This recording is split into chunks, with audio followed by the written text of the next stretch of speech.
Hello, everyone, and welcome to our presentation, MPC Project 24-515, Learning from the Travel Experiences of Persons with Disabilities, hosted by the Transportation Learning Network. TLN is a program of the Upper Great Plains Transportation Institute at North Dakota State University. TLN is a dynamic partnership with the four state DOTs of North Dakota, South Dakota, Montana, and Wyoming, and the Center for Transformative Infrastructure Preservation and Sustainability, also known as CTIPS, which was formerly known as the Mountain Plains Consortium, or MPC. This partnership allows us to deliver technical transfer, best practices, training, and research to the transportation industry. For more information, visit our website at translearning.org or ctips.org. Our speakers today are Molly Wagner. She has worked across nonprofits, academia, and consulting on transportation initiatives throughout the U.S. In her role, she has collaborated with communities, practitioners, and government to center community priorities through policy and systems change in transportation, land use, and public health. She is deeply interested in exploring how policies influence the implementation of infrastructure and its impacts on residents' quality of life. Molly has a master's in urban and regional planning from the University of Colorado, Denver, and a bachelor's of science in marketing management from Virginia Tech. She is currently a senior manager for transportation and sustainability at the Center of Neighborhood Technology. Joining her is Dr. Manish Shirgakar. He is an associate professor in the Department of Urban and Regional Planning at the College of Architecture and Planning. His research and teachings are centered on transportation and social equity. As a scholar, Manish focuses is on how transportation systems help or hinder the mobility of disadvantaged groups such as older adults, women, immigrants, and low-income households. Manish has been a member of the American Institute of Certified Planners of the American Planning Association since 2014. Before joining academia, he worked as a private sector consultant in India from 2005 to 2007 and 97 and 99, and at the Institute of Transportation Studies, Berkeley, California from 2003 to 2005. With that, I will go ahead and mute and let you guys take over from here. All right, thank you, Chris. Manish, any final words before our presentation? Well, I'll just say that I want to thank NDSU for this opportunity to allow us to share these findings more broadly. They are publicly available. This is a public-facing event, of course. We really want to acknowledge and thank also all the participants who took time during the pandemic to speak to us about their experiences traveling in the city. People who identify as persons with disability. This is not trivial. This is a lot of engagement with the community. And we hope that you learn a couple things from this presentation.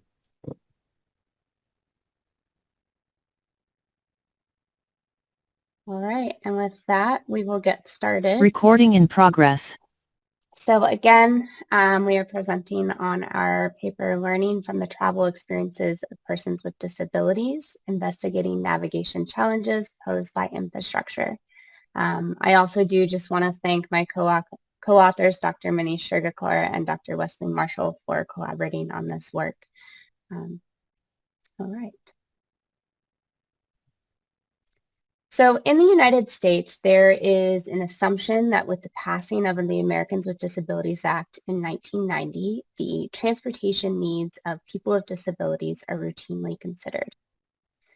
This is important because, as we see, 1 in 8 people in the U.S. have a disability, and 1 in 3 over the age of 65 have a disability. However, only 1 in 24 people working in design and transportation occupations have a disability, which signals that there's a potential disconnect between the travel experiences of those with a disability and decision makers. So since the ADA was first passed, there have been significant improvements to the transportation system across the U.S., and we do want to recognize those. So for example, lifts must be provided on public transit vehicles so that public transportation is accessible. This is shown in the image on the left with a public bus in New York and a ramp while a person in a wheelchair is getting off of the bus. Additionally, planners and engineers also are now required to meet a minimum set of standards set by the ADA to ensure that design solutions are accessible within the public right-of-way. But despite progress, many aspects of the built environment and the transportation system still limit or prevent people with disabilities from traveling safely and efficiently to everyday destinations. An example of this is an image on the right that's in Denver, and it is of a person using an electric wheelchair and traveling across a sidewalk next to a very busy arterial, and the sidewalk has gravel along with other debris that's making that surface uneven.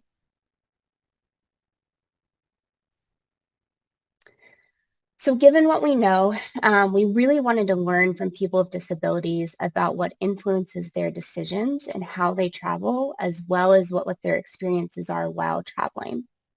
More specifically, trying to understand what's working for them and what might not be. So this leads us to our first research question, which is, given the disability type, how do attributes of the transportation infrastructure impact the daily mobility of people with disabilities? And then through this research, we also recognize that it would be important to understand from a government staff perspective about their challenges in planning for people with disabilities and working with the ADA. So our second research question was to ask, how does the implementation and management of transportation assets impact accessibility of travel for people with disabilities? So we wanted to share a bit of our literature review just to kind of set some background in terms of what we learned when we were diving into these questions. In the literature review, we found 4 key themes relating to people with disabilities and transportation infrastructure. So the first theme is looking at infrastructure failures and limitations. For this theme, we found that lawsuits are often relied upon to identify and enforce compliance. Leadership support for pedestrian projects does not match up with support for first last mile pedestrian connections to transit. And there are limited databases of existing inventories and conditions of sidewalks.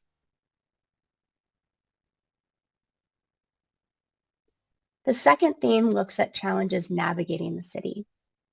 So built environment conditions such as high vehicle speeds may limit social interactions for older adults. Poor street conditions can exacerbate mobility disparities. Physical and social conditions can also increase the risk of social and emotional safety. And open streets policies, like a lot of the ones we saw during COVID-19, have changed the navigability of our street spaces, including sidewalk, streets, and parking. The third theme looks at access to opportunity. So people with disabilities experience longer commute times and are more likely to use public transit than those without a disability. And those with a disability are also likely to have reduced access to jobs and reduced access to education, which can all compound to higher likelihoods of living in poverty and experiencing higher cost burdens, especially in healthcare and transportation.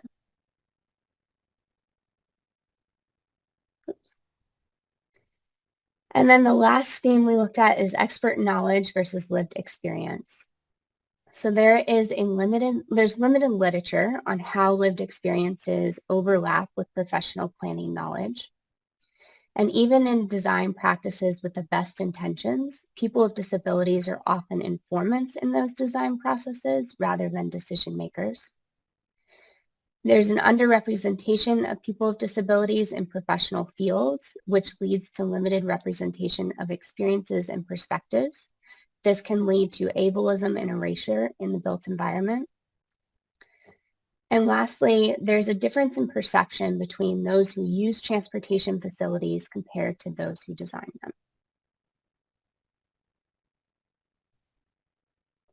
So digging into our study, we focused on the Denver region in Colorado for this. And like many other U.S. metro regions, the city and county of Denver are the region's primary and central hub, with smaller urban and suburban communities surrounding it.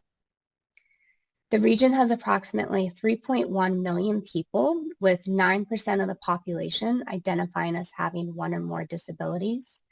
And the majority of those who have a disability report that they have an ambulatory disability. The region is serviced by commuter rail, demand response, light rail, bus, and paratransit through the Regional Transit District.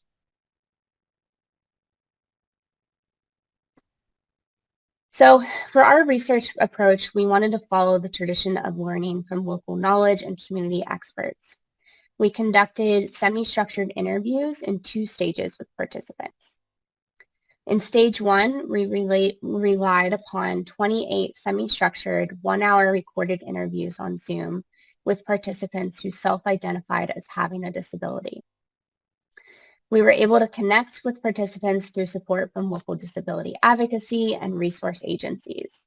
And then we also provided all of our participants with a $25 gift card as a thank you for their time and expertise for the interview. The second stage of our study was with interviews with planners and engineers and transportation practitioners. So for these interviews, we conducted 9 30-minute interviews with practitioners who work in various transportation positions and at various different agencies. So these interviews were not recorded to maintain privacy of the stakeholders in their professional capacity. And for these, we've connected with professionals through professional contacts and recommendations. All right, so moving into findings. In summary, our interviews revealed challenges faced by stakeholders through both hard infrastructure issues as well as programming and management of transportation facilities. These combined, we found, lead to a diminished quality of mobility options for travelers.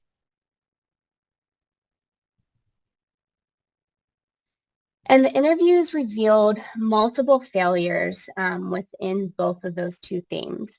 So we categorized them into the hard infrastructure issues as well as the programming and management of transportation facilities. So for the hard infrastructure issues, we found failures with sidewalks, intersection design, maintenance, public transit facility design. And for programming and management of transportation facilities, we found failures with paratransit, transit communications and services, street furniture, emerging tech, and temporary route closures. And last but certainly not least, involving people with disabilities in the planning, design, and decision making. So moving into the hard infrastructure issues first, we'll first take a look at sidewalks. So I'll start just by reading this quote and then I'll expand a little bit more about what we've learned. So one participant with an ambulatory disability shared, when you go to Globeville or Elleria Swansea, which is a neighborhood in Denver, or over in South Denver, there's spots where there's literally no sidewalk and you are right next to a busy street. There's no way you can do that in a chair because there's a huge ditch. So what we heard for sidewalks is that inadequate sidewalk conditions, such as missing curb cuts, sidewalk gaps, or unevenness, can result in concerns for safety, spending additional time, stress, and resources to find accessible options. Or it may also force people who are traveling to abandon their route altogether. We also heard through conversations from people with disabilities as well as professionals that there's a lack of sidewalk inventory programs within the Denver region that catalog the presence and condition of facilities. The slow progress on these inventories is a consequence of manual labor hours needed to create and maintain the inventories, a fear of liability risk from government agencies who are concerned that if they acknowledge the gaps in the infrastructure or the condition of it, they may be held more liable. And there's also an overall heavier emphasis on auto-oriented projects compared to transit and pedestrian facility projects. And then I just want to take a moment to describe the 2 pictures we have. So in the top left, this is a sidewalk along an arterial street in Denver where there's a utility box that is within the sidewalk itself. The utility box is raised, so it creates an uneven surface that could be a tripping hazard, and there's also quite a bit of debris. And then the bottom picture is along actually the same street in Denver and has a sidewalk that's about 4 feet in width but there is a power line that runs through the middle of it. So it reduces that width to anywhere from about 1 foot to 2 feet in order to navigate around.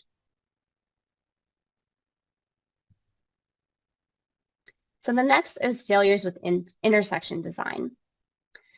One participant who is blind and has a guide dog shared, "There's an area in my own neighborhood where I've been hit multiple times. I've spoken to the city about this and I say, could you at least put a sign that's got guide dog crossing? I have an email from the city guy saying signs are ineffective." So stakeholders who are blind or have low vision shared the most challenges with intersections. They rely heavily on auditory cues to identify patterns and breaks in traffic to know when it is safe to cross an intersection. However, designs such as roundabouts or traffic circles can be particularly challenging to navigate because there's not a natural break in traffic like there might be at a controlled intersection with a stop sign or a traffic light. We also heard that pedestrian auditory signals are not relied upon, particularly for those who are blind, because of the inconsistencies in the placement of these signals, how you activate them, and what information they provide. So for example, some of these signals may provide just a beeping feedback, whereas others may provide more information, such as telling you what intersection you are crossing. But not every single button does that correctly or reliably for people to use them. And then regardless of disability, the lack of safe crossings can require those to travel long distances to reach a safe crossing.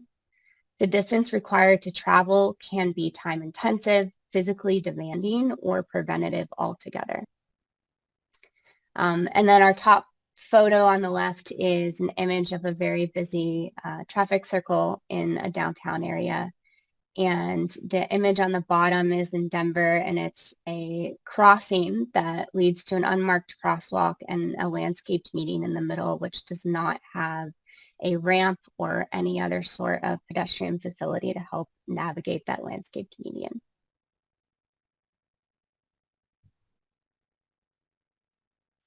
So the next is failures with maintenance. So one woman with multiple disabilities shared, "Snow is terrible. A lot of times the bus stops aren't going to be shoveled. I end up having to walk on the street because the streets are plowed." So during the winter, snow and ice often result in those with a disability being homebound for an unpredictable amount of time until the sidewalks and transit stops are clear. This can really impact their daily life, from being prevented from going to work or accessing goods and services that they need. Another professional that we spoke with shared, "In America, we love building, but do not maintain existing infrastructure." So they shared a lot around there's multiple challenges with the building and maintenance of projects, which include funding, staffing shortages, and challenges in developing equitable approaches to sidewalk maintenance programs. In the Denver area, it varies from jurisdiction, but in a lot of places, property owners are required and responsible for maintaining their sidewalks, so clearing that during snow and ice. But it doesn't always happen. And so as many participants shared, they really have to rely on the goodwill of their neighbors to help clear those areas for them. And the images we have shown is the top one is of a sidewalk where a tree has uprooted a portion of the sidewalk. That sidewalk's actually in my neighborhood, so when you step on it, it's very uneven and you feel like you're actually going to fall over. So it's certainly an accessibility challenge. And then the bottom image is of an RTD bus that is stopped at a bus stop in downtown Denver during the winter. Where they are stopped, as you get on or off the bus, you have to walk into snow in order to get on or off the bus. And the last portion of hard infrastructure that we'll share is failures with public transit facility design. So one woman who is blind and uses a cane shared, "If I could see, I would know the bus stops right there. But the bus stops everywhere are different. They don't even have the same pole. They are not constantly the same distance from the corner. they're not even on the same side of the sidewalk, or some of them are in concrete and some of them are in grass. Trying to make sure I'm at the bus stop is very difficult. Another participant who uses a wheelchair shared, the bus stop will have the ramp that comes down for the bus, but that's right where they put the bus stop sign. So they'd have to stop the bus either before or after it, where there wasn't pavement, and that would force me to push through the grass or dirt to use the ramp. So there were a lot of design challenges specifically to public transit facilities. Participants shared that designs are inconsistent and hard to identify, particularly for those who are blind or have low vision.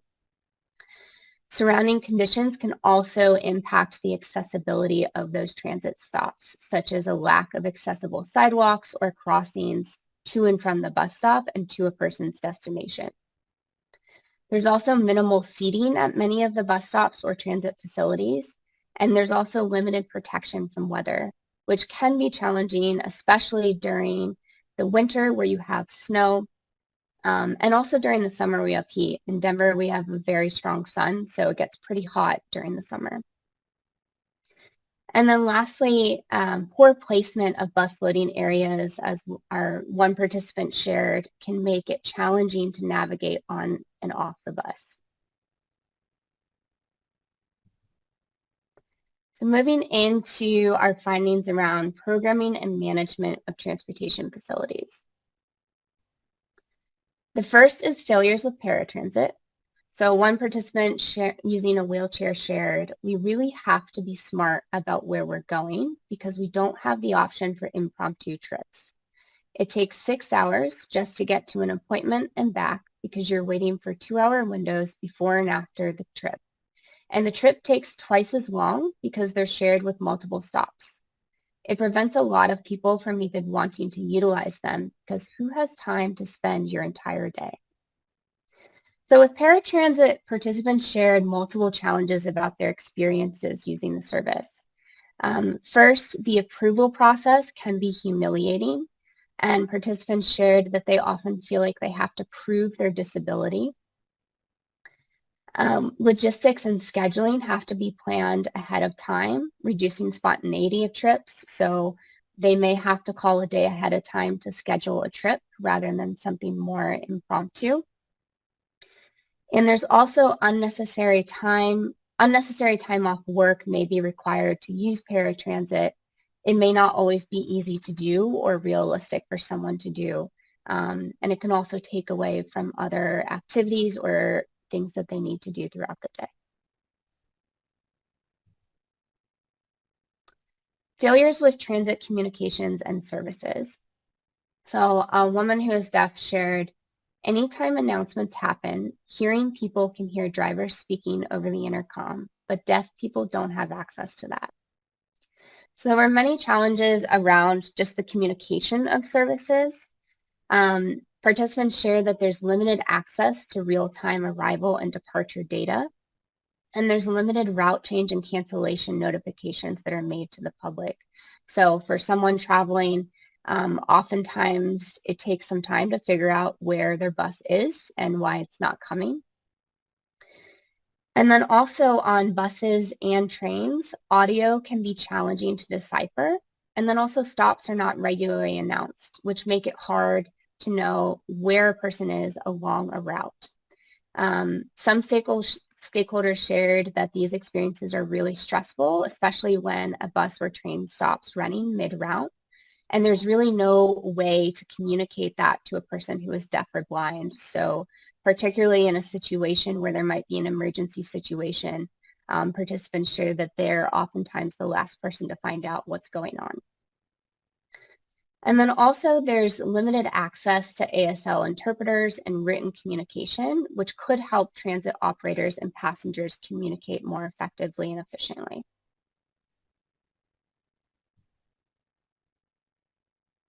Failures with street furniture, emerging tech, and temporary route closures. This quote by a participant is one of the most powerful quotes we heard from participants. So I would ask that everyone kind of imagine that you are in her situation and thinking about this. So She said, close your eyes for a second and just imagine that you learn a route, you got so used to a route, and then one day the street's closed. How are you going to get to work? What do you do? What if you don't have a car and you don't know any other route? You can't just say, well, I'm blind. I'm going to call into work and not come to work for the next 3 months because the road is closed. You're not going to have a job. So participants shared some very real impacts that the use of street space can have on their daily life and travel journeys. Many participants shared that the route closures that are due to construction can be particularly challenging. So for some, like those who are blind, it's not as simple as directing them down an extra block.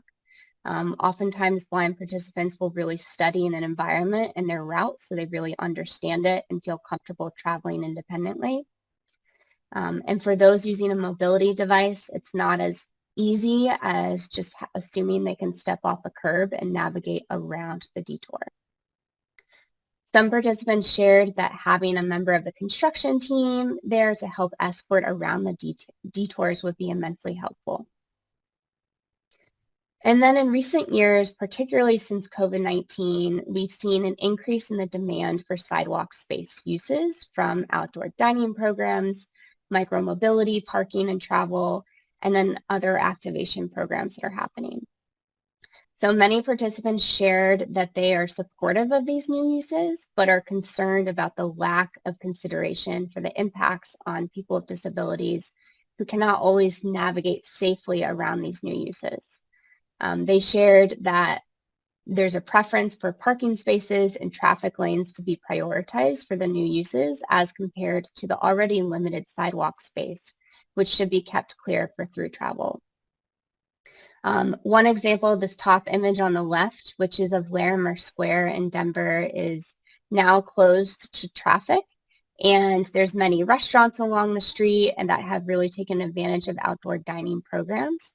This is one area that many participants shared they would love to go and enjoy those outdoor spaces, but because those dining programs are taking up the majority of the sidewalk space and there's not a great or very easy way to navigate around them, they tend not to go. And then lastly, stakeholders shared that, oops, sorry about that. That there's challenges with e-scooters and e-bikes as well along pedestrian routes. So in Denver, we have a dockless bike and scooter share system, which means they don't have to be parked in a designated bike parking space, which means that oftentimes these devices are left in the middle of a pedestrian right-of-way or a travel route, which can have some serious impacts for those with a disability who cannot easily navigate around those devices. So this bottom left image is a great example of that. So at an intersection, there's a scooter parked that is blocking the crossing across one way. And there is a sidewalk closed sign with an orange cone blocking the crossing along the other street.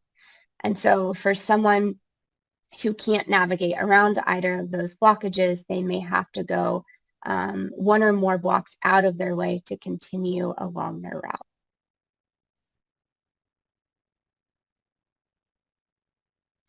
All right, and lastly, looking at failures with involving people with disabilities in the planning, design, and decision-making.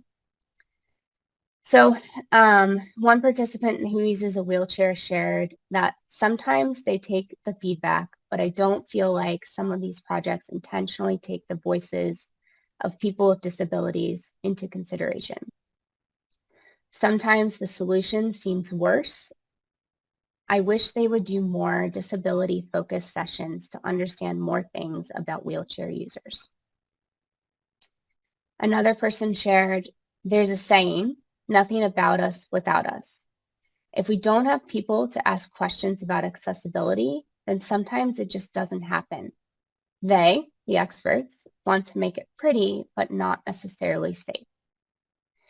So many stakeholders shared experiences of reaching out to local planning and engineering departments to share their concerns about transportation infrastructure or find ways to get involved in community engagement. They often share that they have feelings of frustration for feeling like they're not being taken seriously, or the engagement efforts available are not inclusive.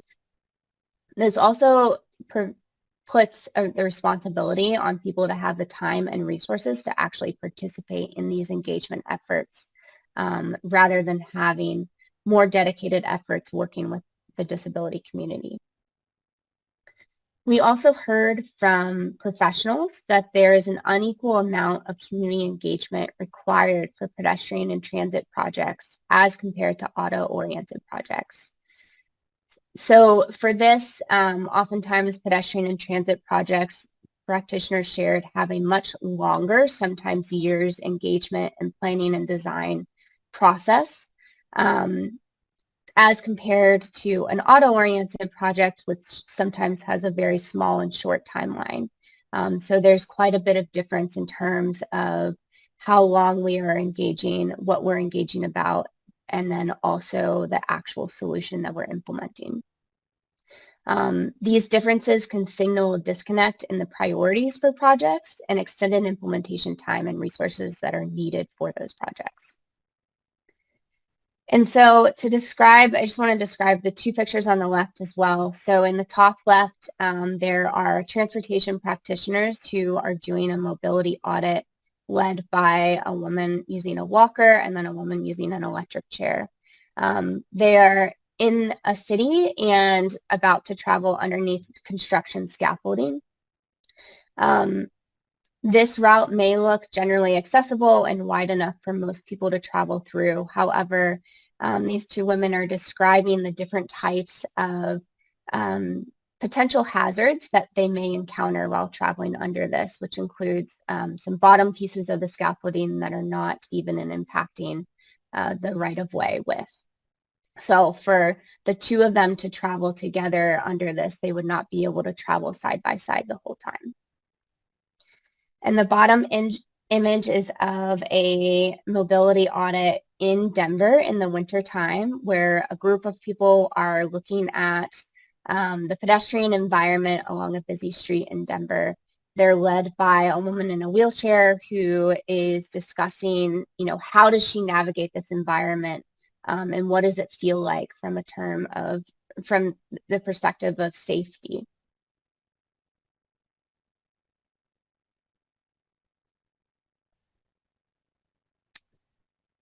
All right, so in summary, to loop back to our findings, to our findings to our two research questions, the first being, given the disability type, how do attributes of the transportation infrastructure impact the daily mobility of people with disabilities?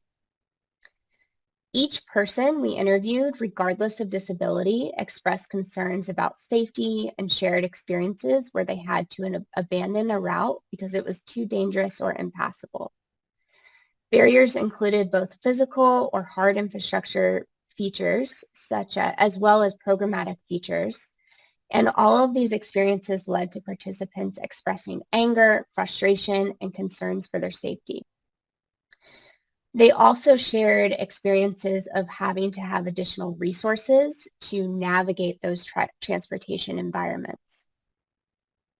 And for our second question, how does the programming and management of transportation assets impact the navigation for people with disabilities? So through conversations with professionals and working in transportation, we found that while it is understood that ADA compliance is required, advocating for changes to the process to create more inclusive decision-making and more accessible opportunities was left up to an individual to know that that's really a need. So professionals also shared that there are challenges with funding, political priorities, and there's a misalignment for other transportation projects. There's also a continued priority for auto-oriented projects, which really limit their ability to address accessibility gaps within non-auto-oriented transportation facilities.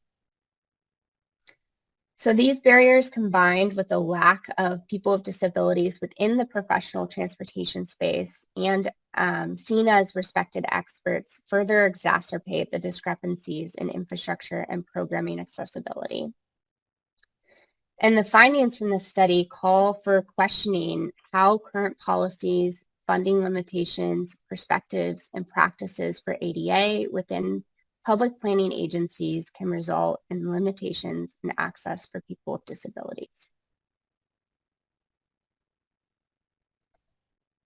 And that wraps up the summary of our paper. I think we'll hand it back over to Chris, maybe for some Q&A, and thank you very much.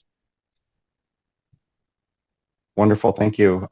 Anybody have any questions, comments that they would like to make, or questions? Clarification on anything that was shared? Wesley did a presentation for us a couple of years ago, and I think he had done one on some mobility challenges as well through the Denver area. So it was kind of neat to see. Some of that seemed a little familiar with some of the stuff that he had maybe initially started and has been picked up by you guys. So well done. I thought that was really well to kind of close that up. It almost makes me want to go back and watch his again and then come back to this one.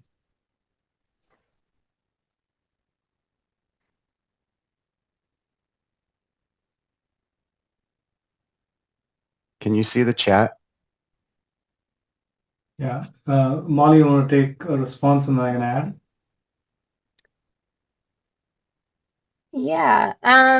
So the question is RTD required to improve disability access, and do they get federal funding? So I will answer it generally, and then I'll hand it off to Manish. But yes, so through certain transportation vehicles, such as the trains as well as buses, they are required to ensure that those vehicles are accessible. Where we see a lot of challenges, and what we've heard from participants in this research project, was that where kind of the breakdown happens is the transit stops. RTD does not necessarily own the actual property that transit stops are on, particularly for bus stops. And so that can be owned by a private property owner, by the local government, or a mix of that.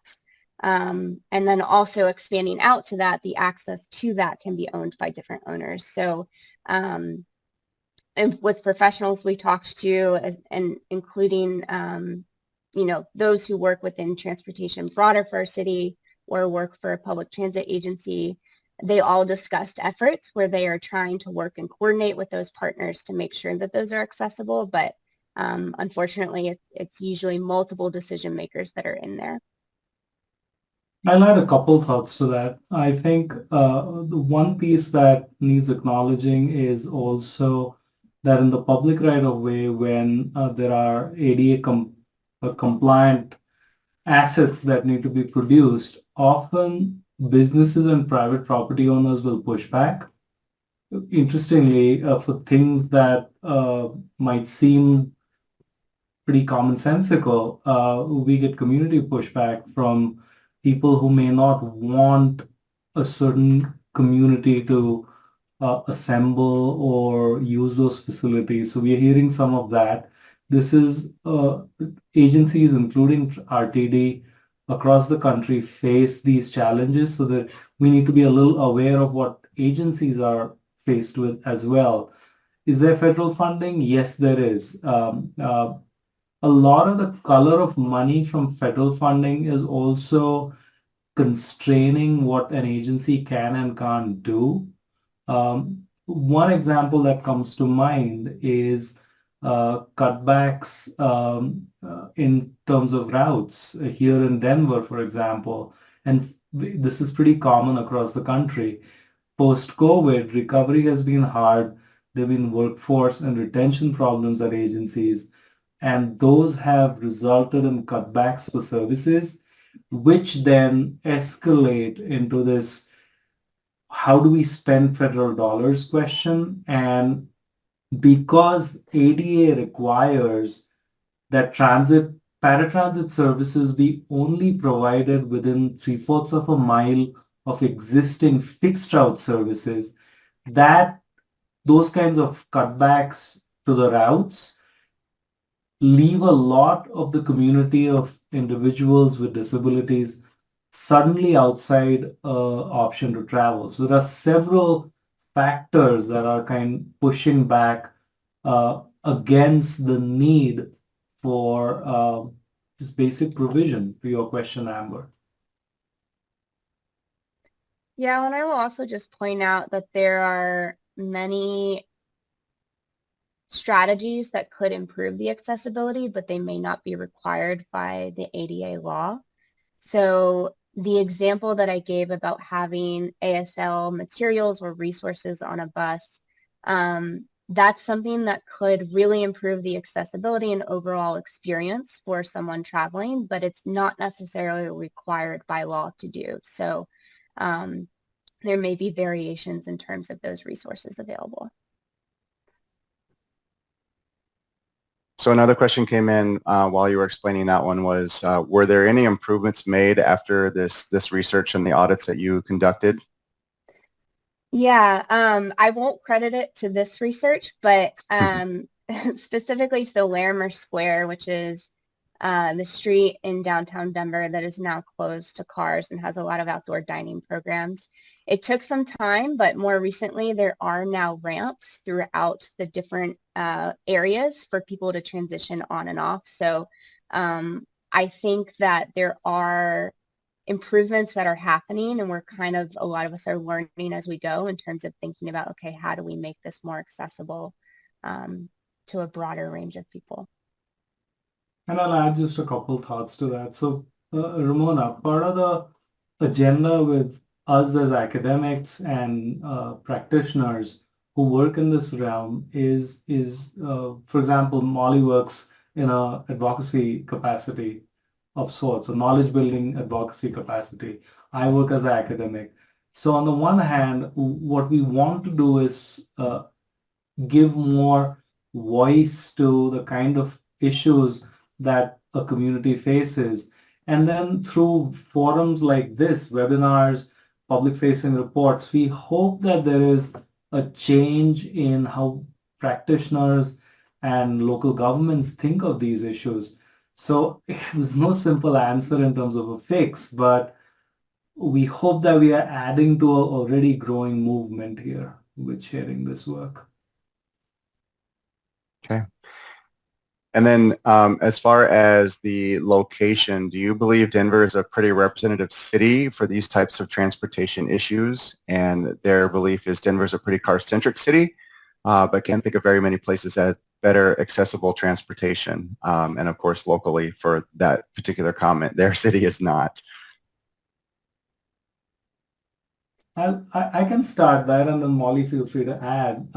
So Erica, I think Denver's not atypical. I think Denver's challenges with the size that it's at, with the change, with the several jurisdictions that overlap, that constitute the region.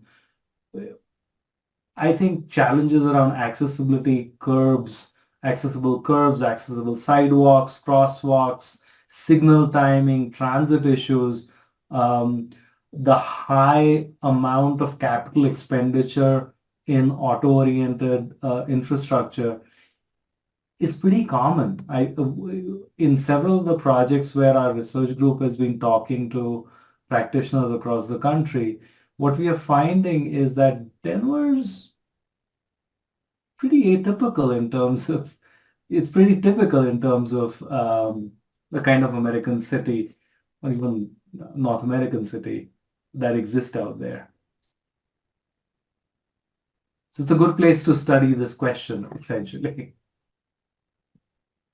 And has there been any local discussion or of coordinated sidewalk corridor improvements, which would include more accessible pedestrian pathways, particularly thinking about how the city, RTD, and other entities can time improvements and funding together? Oh, there's been a groundswell recently. There was a ballot measure passed last year, which an advocacy organization that's local to here in Denver, Denver Streets Partnership, marshaled enough signatures to push agenda on funding sidewalk infrastructure investments, which is the big bottleneck in many cities. And that conversation's moving forward in fits and starts. I just spoke to the executive director of that group last week, and they were telling me that it's an uphill battle trying to change practice at a city. So there's movement, but it won't resolve these complex challenges quickly. It's going to take a lot more. Then do you have any specific recommended best practices to improve accessibility? Based off of your research, what changes would be most impactful to increasing accessibility? Yeah, the number one thing is connecting in with the disability community in your area. And, they are experts of their own experiences. And so they will be able to share what it is like to travel along with coming up with solutions and strategies to address many of the accessibility challenges in your neighborhood. So I think that's probably the number one. I would also strongly recommend that when you are connecting in and asking people for their time and experience to share that you consider, what it takes to participate in those processes. Not everyone has the time to go to a meeting at 5 o'clock at City Hall, so you may need to be creative in terms of how you're doing that engagement outreach and making sure it's authentic as well as reaching the audiences that you need to reach. And I will say, I think the other thing I would just add is infrastructure is really expensive. And we know that our transportation agencies are really struggling with that right now. But there are small things that you can do to improve the accessibility, as I mentioned before, that may not be required by law to do. But thinking about things like how accessible is the wayfinding at a transit stop? Are there certain technologies you can use in terms of different types of audio wayfinding as well. So I think there's a lot of room for creativity and collaboration in terms of how to increase the accessibility of places.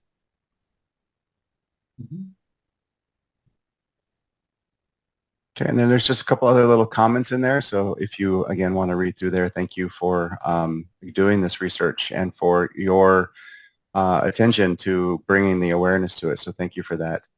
In many communities, funding is limited, and with many needs, do you have any recommendations on how to quantify the accessibility needs so that these projects can get pushed or float to the top, in this case, of the needs in the community?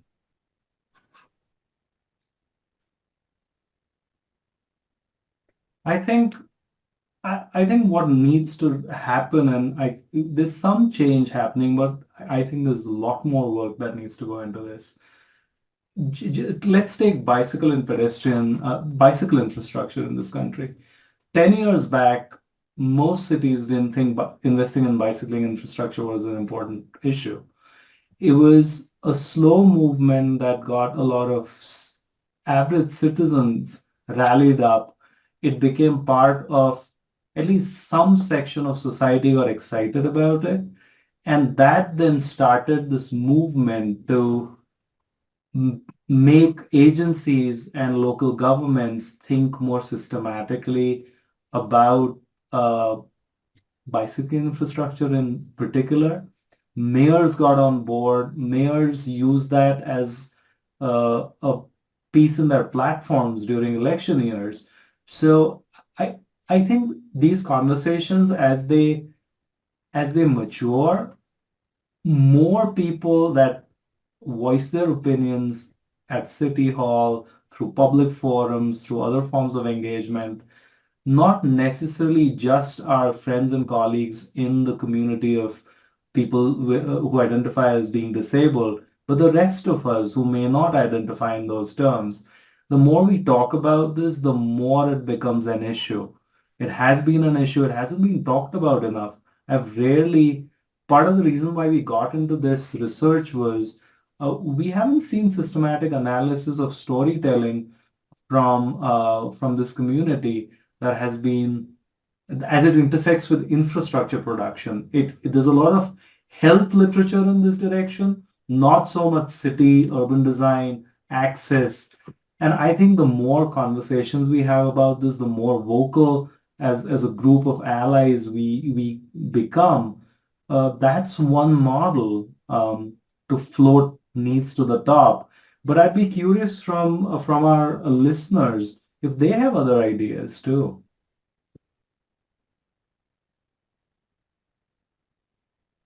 And while we're waiting on any additional ideas from the group, was there any discussion from participants about availability of adaptive bicycles in the bike share system? That's a great question. Not that I remember. There were some comments about like, I can't wait until there's an option for me to use micromobility, similar with organizations like Uber and Lyft. Those aren't accessible to everyone. But in Denver, to my knowledge, the bike shares systems here don't have adaptive bicycles, but there may be a program that I'm just not aware of. Yeah, so Todd, there were when we were doing West Marshall, me and Molly, when we were doing, observations of how people with disabilities were using urban infrastructure, we often saw, to your point, uh, people in wheelchairs using bike lanes as the only reasonable alternative to travel, especially when the sidewalk is 2 feet wide or has a pole in the middle or what have you. But no, we didn't get into this discussion. So that question is welcome. We need to think more about this for future work.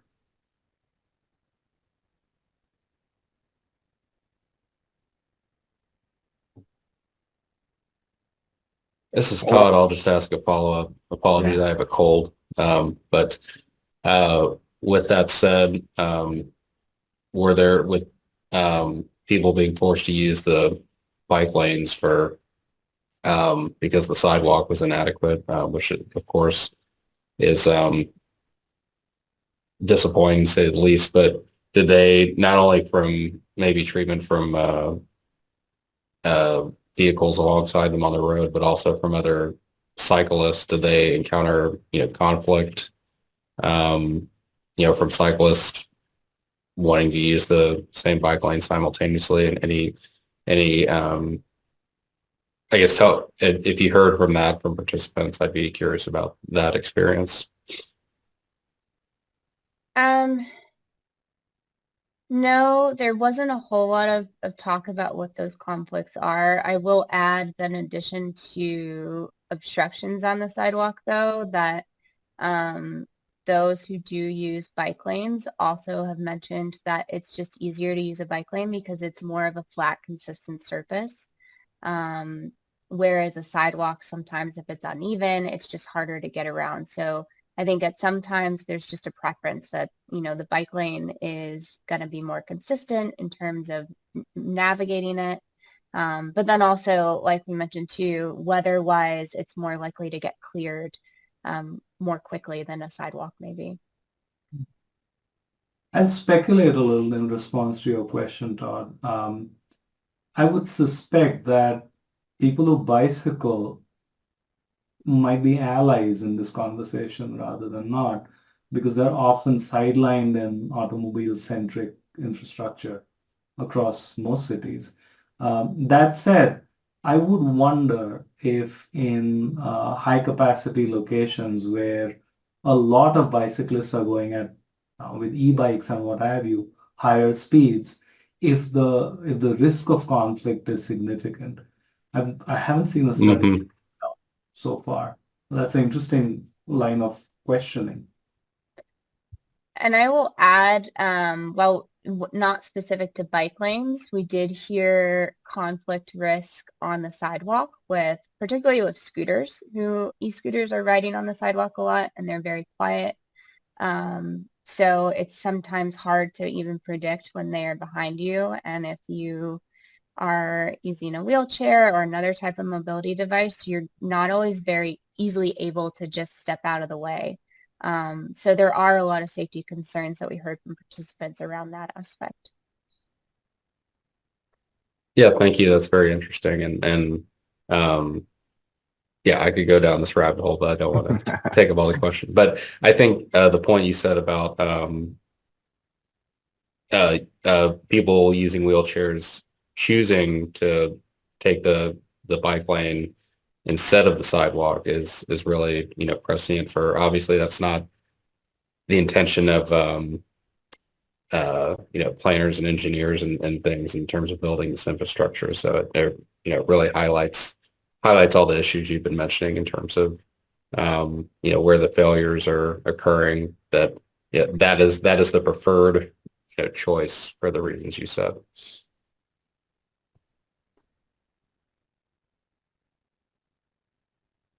It's interesting when you say that. I've actually seen here in locally in Bismarck, I have actually seen motorized wheelchairs, motorized devices. If the sidewalk is occupied, they come out into the travel lane where there is no bike path because there is the sidewalk adjacent. And so they'll come out into the lane of traffic. And so I've seen that as well. And, again, it's just kind of scary when you think about, if that is their route, because it may be A, the only option, or B, if you have that potential conflict point between a pedestrian bicycle and then a motorized scooter, then, it's like, well, or not scooter, but wheelchair, what do you, it's kind of a bad situation to be into. So you hope that traffic is paying attention.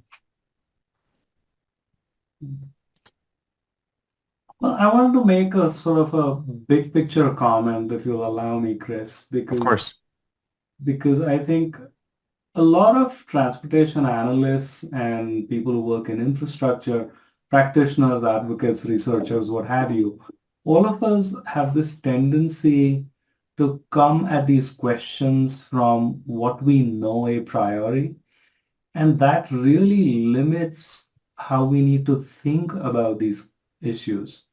One of the agenda items for us on this project was to not bring our pre-existing notions and biases to this line of questioning at all, but to kind of step behind individuals who experience these on a day-to-day basis. And I just reiterating something that Molly presented, but making sure that those concerns, those issues, those voices in the language and the parlance of a whole community become evident to decision makers, to designers, to people who set standards. We haven't done much in this realm so far in this sector, and that's where we need to go. This is much bigger than fixing infrastructure. This is a way of thinking about the needs of individuals, and I firmly believe that we are nowhere near any kind of checkbox on that. I just wanted to share that.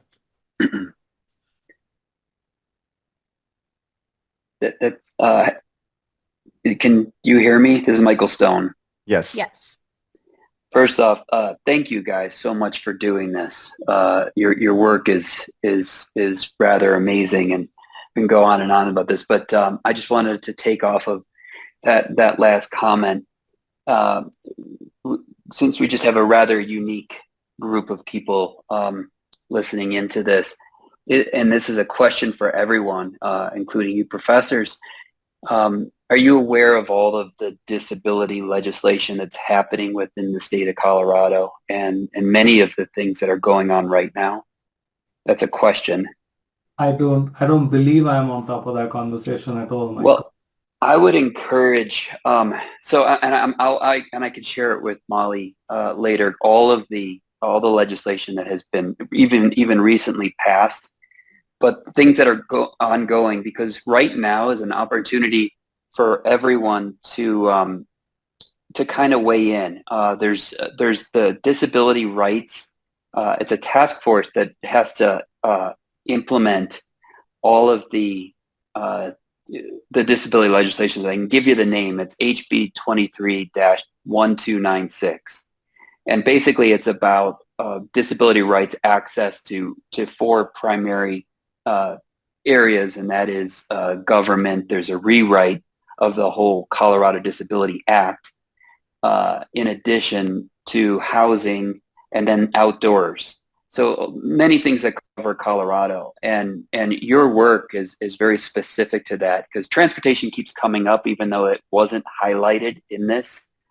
It's going to be kind of a barrier, but it's also going to be well known. But I would encourage anybody who I hear a lot of people leaving, but to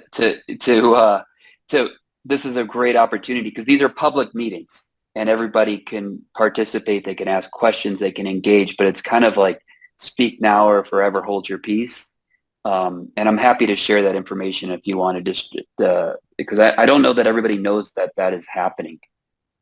And it's a great time to act and speak up. Well, thanks for sharing that, Michael. If it's a web link and if you're able to, can you put it in the chat for? You know, it's a little hard. I'm using Okay. I'm using a screen reader on a iOS device, and I can't dictate into it. I'd have to type it, and that'll take a lifetime. But I'll send it to maybe I think I still have Molly's info, and you could do what you will with it. Great. Thanks so much. Yeah, thank you, Michael. I will follow up with you on that. Thank you. All right. Sorry, I lost my audience here. All right, it's that top of the hour, so it's all good. Understood. Understood. Yeah, thank you for sharing that. That's Sure. fantastic. So Trying to help, but it's always funny that because it's a very unique time, and as far as I know, Colorado is really the only state that's doing this right now. That is basically recognized that ADA was a floor and is extremely outdated, and so anyways, it's very specific to your work and an opportunity as well, and I'll like I said, I'll share more. thank you. All right, well, with that, since we are at the top of the hour, for those of you who are still on, thank you for attending today's TLN event. We certainly appreciate your time and attention, as well as these questions at the end. That was fantastic. We hope that you enjoyed and gained some new knowledge from today's information handoff. Be sure to bookmark and check the website, excuse me, translearning.org or ctips.org. With that being said, Molly and Manish, thank you so much for taking the time today to share this information. Again, I think very important. It's on the top of our minds all the time, and we want to know, like we realize it's tough, and some of us may realize it's not as bad as we think it is, but then you see the studies and you're like, oh, it is as bad as we think it is. So thank you for sharing that, and hopefully we can do our parts as practitioners to improve the situation. So thank you again for sharing that.